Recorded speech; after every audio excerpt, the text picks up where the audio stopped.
భరించిన ఇదే హరీష్ రావు గారు, ఇదే సంతోష్ రావు గారు అనేక కుట్రలు చేసినా కూడా భరించిన.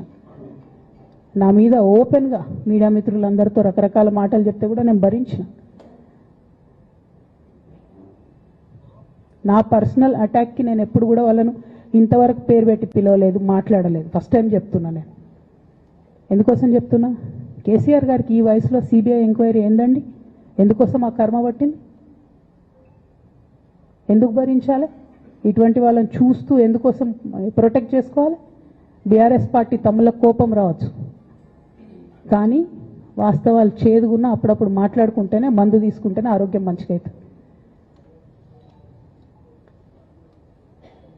ఇట్లా చెప్పుకుంటూ పోతే చాలా చాలా అంశాలు ఉన్నాయి. వాటన్నిటి జోలికి నేను పోదలుచుకోలేదు. కానీ కేసీఆర్ గారు హిమాలయ పర్వతం అంత ఎత్తులాంటి పర్సనాలిటీ ఆయనది. ఆయనను చేయబెట్టి చూపించి అవినీతి అని అంటే నిజంగా చాలా బాధ అవుతా ఉన్నది. ఎందుకంటే నా పెళ్ళప్పుడు నా పెళ్లి చేయడానికి కూడా ఇబ్బంది పడ్డటువంటి వ్యక్తి ఆయన. రాజకీయాలలో 40-50 ఏళ్ళు ఉంటే కూడా ఆస్తులు సంపాదించుకోలే కేసీఆర్ గారు. అనేక మంది అలా మాట్లాడుతుంటారు, చాలా మాటలు మాట్లాడుతుంటారు. కానీ నాకు తెలుసు, నేను దగ్గరుండి ఆర్థిక పరిస్థితి చూసిన కాబట్టి ఎన్నడూ ఆయనకు ఆశ లేదు. అటువంటి మనిషిని పట్టుకొని సిబిఐ ఎంక్వైరీ ఇస్తాం, ఇదేస్తాం, అదేస్తాం. ఎవరు కారణం దీనికి అంతటికి?